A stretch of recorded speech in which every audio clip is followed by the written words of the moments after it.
오늘 하나님께서 우리에게 주시는 말씀은 베드로후서 1장 1절로 4절 말씀입니다. 베드로후서 1장 1절로 4절 말씀입니다. 이 계시의 말씀을 봉독할 때 다 함께 살아계신 하나님의 음성을 들을 수 있기를 바랍니다. 예수 그리스도의 종이며 사도인 시몬 베드로는 우리 하나님과 구주 예수 그리스도의 의를 힘입어 동일하게 보배로운 믿음을 우리와 함께 받은 자들에게 편지하노니 하나님과 우리 주 예수를 알므로 은혜와 평강이 너희에게 더욱 많을지어다. 그의 신기한 능력으로 생명과 경건에 속한 모든 것을 우리에게 주셨으니 이는 자기의 영광과 덕으로서 우리를 부르신 이를 알므로 말미암음이라. 이로써 그 보배롭고 지극히 큰 약속을 우리에게 주사 이 약속으로 말미암아 너희가 정욕 때문에 세상에서 썩어질 것을 피하여 신성한 성품에 참여하는 자가 되게 하려 하셨느니라. 아멘. 여러분에게 만일 연인이 있다면 그 연인이 어떠한 조건을 가지고 있으면 좋으실 것 같습니까? 최근 어떤 연구 저널에 실린 내용입니다. 스완지 대학에서 연구를 하였다고 합니다. 세계 59개국 2,400여 명의 젊은이들을 대상으로 하였습니다. 연구진은 참가자들에게 평생 함께 할 배우자가 지니고 있길 바라는 그 부분이 무엇인지 한정된 예산을 주고 그것을 구매할 수 있다고 가정한 후에 자신이 원하는 것에 얼마를 투자할 것인지를 결정해 보라고 하였답니다. 이들 젊은이들은 한정된 예산을 가지고 8가지 조건 중에서 자신이 투자할 만한 것들의 값을 매겼습니다. 신체적인 매력, 그리고 재정적인 전망, 다정함, 유머, 그리고 순결, 종교, 자녀 계획, 그리고 창의성이라고 하는 8가지 중에서 우선시 되는 것이 무엇인지 그것에 얼마를 투자하고 싶은지를 결정한 것입니다. 어떤 결론이 나왔을까요? 무엇이 1등을 하였을 것 같습니까? 흥미로운 결론이 나왔습니다. 이들 참가자들이 전체 예산 중에 가장 많은 곳에 투자를 하려고 한 것이 있었습니다. 남자, 여자 모두 동일했습니다. 1등을 한 것은 다정함이었습니다. 22%에서 26%를 차지하였습니다. 아마도 남성이 26%, 여성이 22%를 투자하려고 한 것 같습니다. 남성과 여성 고르게 같은 결과가 나왔는데 남성과 여성이 다르게 나온 결과가 있었습니다. 2등이 달랐습니다. 2등은 남성은 여성의 신체 매력의 22%를 그리고 여성은 남성의 재정적인 전망의 18%를 투자했다고 그렇게 전하고 있습니다. 남성들은 여전히 여성들의 신체적인 매력에 관심이 있고 여성들은 여전히 남성의 재정적인 전망에 관심이 있다는 그러한 뜻이기도 하겠습니다. 그런데 정말 흥미로운 것은 그들이 첫 번째로 꼽은 것입니다. 남녀 모두 가장 중요하게 생각한 것은 인생의 동반자가 될 사람에게서 가장 갖기 원하고 바랐던 것은 바로 상대방이 가지고 있는 다정함, 성품이었다는 것입니다.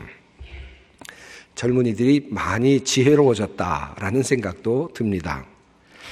이런 질문을 바꾸어서 해봅니다. 어떤 조건을 가진 교회를 사람들은 좋아할까? 교회에는 많은 다양한 기능들이 있죠. 다양한 일들이 있습니다. 그런데 우리 신앙인들은 교회에서 어떤 모습을 정말 원하고 있을까? 만약 그것을 투표한다면 그것을 투자의 방식으로 한번 설명해서 사람들에게 반응하도록 한다면 어떤 결과가 나올까 하는 그런 궁금증이 생겼습니다. 사실 이러한 질문은 적절하지는 않은 것입니다. 교회는 하나님께서 원하시는 일을 감당해야 하므로 하나님의 뜻이 매우 중요하죠. 우리가 원하는 것과는 다를 수도 있고 또 달라야만 할 것입니다. 그러니 우리가 원하는 것이 무엇인가를 묻는 것은 적절한 질문은 아닙니다. 그러나 만약 우리에게 교회가 어떠했으면 좋겠느냐라고 묻는다면 아마 우리들은 나름대로 투표할 마음을 가질 것입니다. 그리고 이런 교회가 됐으면 좋겠다라는 마음을 표출해 낼 것입니다. 지금까지 어떤 교회여야 하는가, 교회는 어떤 일을 하는 것인가 라는 질문에 대하여 수많은 대답들이 있어 왔습니다. 아마 여러분도 잘 아실 것입니다. 우선 첫 번째로 방주가 되어야 된다라고 생각하는 사람들이 많이 있습니다. 이 세상에 죽어가는 많은 사람들, 이 영혼들을 구원해내는 일이야말로 교회가 해야 할 일이 아닌가. 그래서 구원을 담당하는 일이 바로 교회의 일이라고 생각하시는 분들입니다. 무슨 수를 써서라도 교회에 나오도록 하고 교회에 나와서 세례를 받고 영원한 생명을 누릴 수 있게 하는 것이야말로 교회가 해야 할 가장 중요한 일이라고 생각하는 많은 분들이 있습니다. 그래서 이러한 분들에게는 교회의 모습 중에서 가장 중요한 모습은 얼마나 전도를 잘하고 있는지, 얼마나 세상 사람들을 구원으로 초청해내고 있는지, 생명을 낳고 있는지, 세례를 얼마나 많이 베풀고 있는지와 같은 것들이 될 수 있겠습니다. 그러나 한편으로는 또 다른 관점에서 교회를 기대하는 분들이 있습니다. 마치 병원의 모습으로 교회를 기대하는 것입니다. 이런 분들은 교회에는 상처받은 사람들, 병자들, 고칠 수 없는 병으로 고생하는 사람들, 마음의 병을 갖고 있는 사람들이 주님 앞에 나와서 치유하시는 하나님을 만나고 그리고 우리의 고통과 함께 하시는 주님으로부터 위로를 얻도록 하는 것이야말로 가장 큰 일이다라고 생각을 하게 합니다. 그래서 그러한 분들은 이 세상에서 어렵고 힘든 일을 당한 사람들이 교회에 나와서 하나님으로부터 예배를 통하여 힘을 얻고 새로운 힘을 얻어서 세상으로 나갈 수 있어야 하지 않겠는가라고 이야기를 합니다. 그들에게서 가장 중요한 교회의 일은 기도하는 것, 찬양하는 것, 그리고 치유의 은사와 각종 성령의 은사와 관련된 것들입니다. 또한 반면에 교회를 학교의 관점에서 이해하는 분들도 많이 있습니다. 어떤 이들은 인생의 삶을 살기 위한 좋은 가르침을 얻기 위해서 이런저런 종교를 찾아다니면서 경전을 읽어가며 배움을 구하는 분들이 있습니다. 그런 관점에서 교회를 찾는 분들이 또한 있습니다. 예수님의 주옥과도 같은 말씀을 붙잡고 세상을 지혜롭게 살아나가기 위한 그런 하나의 기준점을 발견하고자 하는 사람들입니다. 한 걸음 더 나아가서 하나님을 통하여서 하나님의 도우심으로 성공적인 삶을 살아내기를 원하는 그러한 사람들입니다. 이런 사람들에게 교회에 매우 중요한 일이 있다면 귀에 들리는 설교 말씀과 좋은 성경 공부와 같은 것들이라고 할 수 있겠습니다. 내가 배워서 그래서 바른 길로 들어설 수 있도록 하는 것이야말로 교회가 해줄 매우 중요한 일이라고 생각하는 것입니다. 또 어떤 분들은 교회를 적십자사와 같은 세상을 향한 봉사의 일을 하는 곳으로 이해합니다. 교회는 하나님의 사랑으로 세상을 섬겨야 하지 않겠는가라고 말씀합니다. 어려운 이들을 돕고 병자들을 돌아보고 가난한 자들을 위해 섬기고 그 하나님의 이름이 세상 사람들에게 하나님의 사랑이 전파되는 것이야말로 교회가 해야 하는 일이다라고 주장을 합니다. 이런 관점은 작게는 가난한 사람들에게 연탄을 나누어 주거나 담요를 나누어 주는 것에서부터 시작해서 크게는 사회의 제도를 바꾸고 정의롭고 평등한 하나님 나라의 질서를 이 땅에 세워가는 데까지 다양하게 나타나고 있습니다. 이러한 분들에게는 교회의 매우 중요한 덕목은 교회의 봉사활동, 섬김, 그리고 선교, 그리고 사회 정의와 같은 덕목들입니다. 자, 여러분은 만약에 이와 같은 덕목들 중에서 선택을 하라고 말씀드리면 여러분은 어디에 더 많은 것들을 투자하시겠습니까? 우리는 이런 교회가 되었으면 좋겠다. 아마 이런 마음을 가지고 계시는 분들이 많이 계실 것입니다. 지난 1년여 동안 한 10개월쯤 되어 가고 있습니다. 많은 분들을 만났습니다. 우리 소망교회 성도님들을 많이 만날 때마다 우리 소망교회 성도님들께서 여러 가지로 저에게 부탁의 말씀도 하셨고 권면의 말씀도 해 주셨습니다. 그런 분들은 대부분 이런 말씀을 빠뜨리지 않았습니다. 교회가 이렇게 돼야 되지 않겠습니까? 우리 교회가 이렇게 가야 하지 않겠습니까? 우리 교회는 이런 교회였으면 좋겠습니다. 나름대로 자신이 생각하시는 교회관을 저에게 말씀하시면서 그런 교회를 좀 만들어 주십시오라고 부탁하시는 그런 부탁들을 제가 많이 들었습니다. 저도 그 모든 부탁을 다 드리고 싶습니다. 그런데 정말 가능할까 생각해 보면 사실은 자신은 없습니다. 이 모든 일들이 다 하나님의 일이기는 합니다. 그러나 우리는 그럼에도 불구하고 참으로 한계 안에 있는 존재이기 때문일 것입니다. 이러한 교회 모습은 어느 것도 틀렸다고 말할 수 없고 그렇다고 그 하나가 모든 교회 모습을 대체할 수 있다고도 말할 수는 없을 것입니다.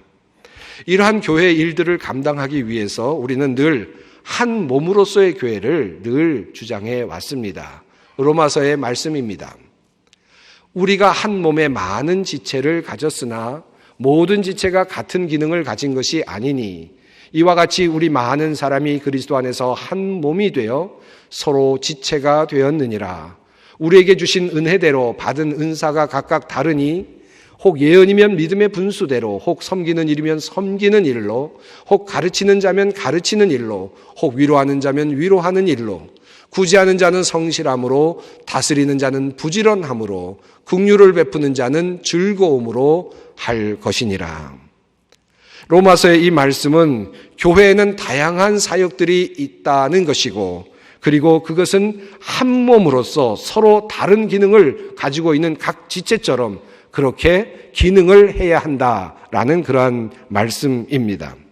사실 이 말씀은 당시 교회가 여러 가지 일로 분쟁 속에 있었기 때문이었습니다.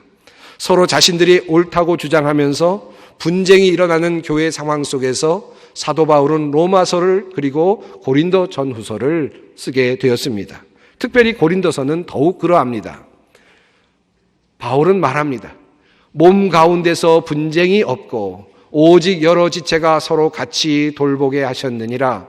만일 한 지체가 고통을 받으면 모든 지체가 함께 고통을 받고 한 지체가 영광을 얻으면 모든 지체가 함께 즐거워하느니라. 너희는 그리스도의 몸이요 지체의 각 부분이라. 하나님이 교회 중에 몇을 세우셨으니 첫째는 사도요, 둘째는 선지자요, 셋째는 교사요, 그 다음은 능력을 행하는 자요, 그 다음은 병 고치는 은사와 서로 돕는 것과 다스리는 것과 각종 방언을 말하는 것이라. 다 사도이겠느냐, 다 선지자이겠느냐, 다 교사이겠느냐, 다 능력을 행하는 자이겠느냐, 다 병 고치는 은사를 가진 자이겠느냐, 다 방언을 말하는 자이겠느냐, 다 통역하는 자이겠느냐. 이 말씀은 우리 성도님들이 그리고 교회가 다양한 기능을 서로 다툼 없이 일사불란하게 한 몸으로서 감당해 내어야 한다라는 말씀으로 지금까지 우리 교회에 매우 중요한 지침으로 사용되어 왔습니다. 그리고 그것은 지금까지 잘 운영되어 왔다고 평가할 수 있겠습니다.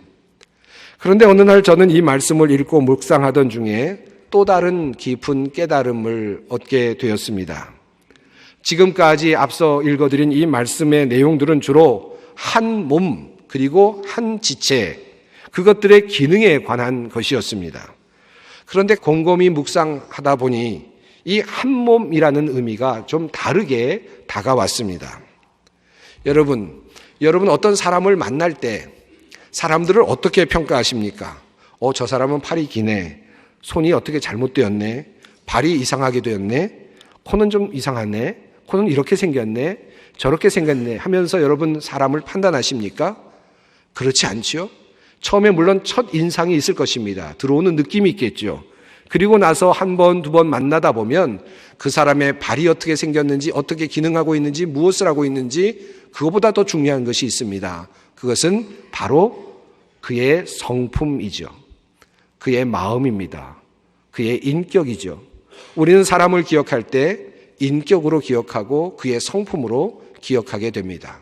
생김새도 다르고 그리고 모든 신체의 기능이 조금씩 다르지만 물론 그것도 매우 중요합니다만, 그러나 우리가 깊이 느끼게 되는 부분은 그분의 성품입니다.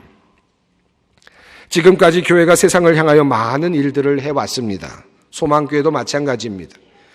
영혼 구원을 위한 전도도 하였고, 그리고 병원을 찾아다니면서 위로도 하였습니다. 병을 고치기도 하였고, 그리고 가난한 이들을 찾아가 먹을 것도 주었고, 학교도 만들어 주었고, 병원도 세웠고, 예배당도 세웠습니다. 고아원도 세웠고, 장애인들을 위한 시설도 만들어서 운영하기도 하였습니다. 정치적인 이슈도 참여하였고, 좋은 법을 만드는 데도 공헌하였고, 그리고 하나님의 뜻이 아닌 법을 만들려고 할 때에는 강하게 반대하며 저항하기도 하였습니다. 이것은 교회가 지금까지 해온 일들입니다. 그런데 곰곰 생각해 보니 이러한 모습, 이러한 기능을 하고 있는 교회를 세상 사람들이 잘 모르고 있다는 생각이 듭니다. 도리어 교회에 대한 가장 강한 부정적인 생각들을 가지고 있지 않은가 하는 안타까움이 있습니다. 그러면서 얻게 된 하나의 관점이 있습니다. 그것은 바로 인격, 성품으로서의 한 몸 교회입니다. 우리가 한 몸이다라고 하는 말을 하는 동안, 해오는 동안 지금까지 우리는 그리스도를 머리로 하는 한 몸, 다양한 기능을 수행하는 한 몸, 그런 것에 관심을 두어 왔습니다. 각각의 지체가 하는 일들, 그 기능에 관심을 가져왔습니다. 그러나 한 몸이라고 하는 이 말 속에는 또 다른 의미가 있습니다. 그것은 하나의 인격체, 하나의 성품이라고 하는 의미입니다. 우리는 지금까지 그러한 관점에서 깊이 접근하지 못했다는 생각을 합니다. 그리스도께서 우리의 머리가 되시고 교회의 머리가 되시고 우리가 그의 지체가 된다면 교회는 당연히 그리스도의 성품이 드러나야만 합니다. 교회는 그리스도의 인격이 되어야만 합니다. 그러므로 사도 바울은 이렇게 말합니다. 너희 몸이 그리스도의 지체인 줄을 알지 못하느냐? 내가 그리스도의 지체를 가지고 창녀의 지체를 만들겠느냐? 지체가 있다고 중요한 것이 아닙니다. 팔과 다리가 있고 기능하고 있다고 하는 것이 중요한 것이 아닙니다. 그가 그리스도이냐 아니면 창녀냐 하는 것이 달라지는 부분입니다. 성품이 중요합니다. 누구의 지체인지가 중요하다는 말씀입니다. 어떤 인격인가, 어떤 성품을 가진 존재인지가 중요합니다. 교회는 그리스도의 인격입니다. 그리스도의 성품입니다. 여기에 귀한 하나님의 말씀이 있습니다.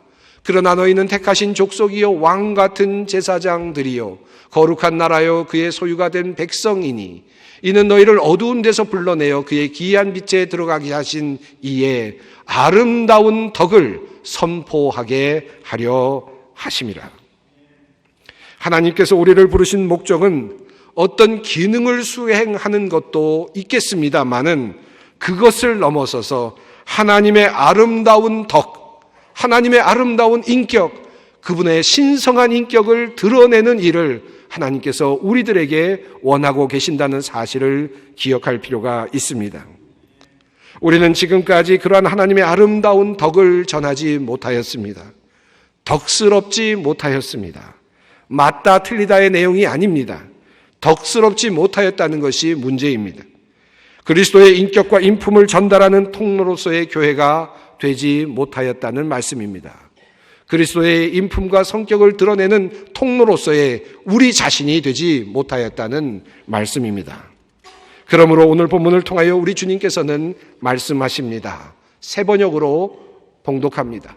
하나님께서는 우리가 그를 알므로 말미암아 생명과 경건에 이르게 하는 모든 것을 그의 권능으로 우리에게 주셨습니다.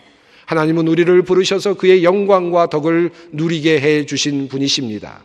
그는 이 영광과 덕으로 귀중하고 아주 위대한 약속들을 우리에게 주셨습니다. 그것은 이 약속들로 말미암아 여러분이 세상에서 정욕 때문에 부패하는 사람이 되는 것이 아니라 하나님의 성품에 참여하는 사람이 되게 하시려는 것입니다. 하나님의 성품에 참여하는 사람이 되게 하시려는 것입니다. 왜 그러면 우리 교회들은 지금까지 그러한 하나님의 성품을 잘 드러내지 못한 것입니까? 하나님 예수 그리스도를 머리로 하는 우리의 지체들이 우리가 머리가 되고 우리의 뜻대로 교회를 세우려고 하고 우리의 마음대로 교회를 만들어 가려고 하였기 때문입니다. 하나님으로부터 나오는 성품이 드러나야 했습니다. 나의 마음대로 나의 생각대로 교회를 만들어가고 꾸며가려고 하는 사이에 우리의 죄성이, 우리의 나쁜 품성이, 우리의 나쁜 인간의 품성이 세상의 교회의 모습으로 드러나게 되었다는 말씀입니다. 그러므로 우리는 주님의 말씀 앞으로 다시 나아가야만 합니다. 주님의 말씀을 신실하게 실천해냄으로써 우리는 그리스도의 성품을 세상에 드러낼 수 있습니다. 소망교회가 창립 42주년을 맞습니다. 우리는 어떤 교회를 만들어 가야 합니까? 물론 많은 여러 가지 일들을 다 해낼 수 있습니다. 그러면 더 좋겠죠. 그러나 한 가지 사실을 오늘 기억하십시다. 하나님의 성품을 가진 교회, 신의 성품을 가진 교회, 하나님의 아름다운 덕을 선포하는 그런 교회가 되기를 간절히 원합니다. 주님 말씀하십니다. 그러므로 여러분은 열성을 다하여 여러분의 믿음의 덕을 더하고 덕의 지식을 더하고 지식의 절제를 더하고 절제의 인내를 더하고 인내의 경건을 더하고 경건의 신도 간의 우애를 더하고 신도 간의 우애에 사랑을 더하도록 하십시오. 함께 기도하겠습니다. 거룩하신 하나님, 이 땅에 하나님의 귀한 교회를 선물로 내려주심에 감사를 드립니다. 이 땅의 교회들을 통하여 우리가 말씀을 듣고 구원을 받고 예배하며 사람을 치유하며 하나님의 사랑을 나누며 이 땅에 하나님의 나라의 질서를 세워가게 하시니 감사합니다. 하나님, 우리에게 하나님의 성품을 허락하시어 우리의 하는 모든 일들이 덕스럽게 하시고 아름답게 하여 주시옵소서. 하나님께만 영광을 돌리는 귀한 교회, 소망교회 되게 하여 주시옵소서. 예수님의 이름으로 기도드리옵나이다. 아멘.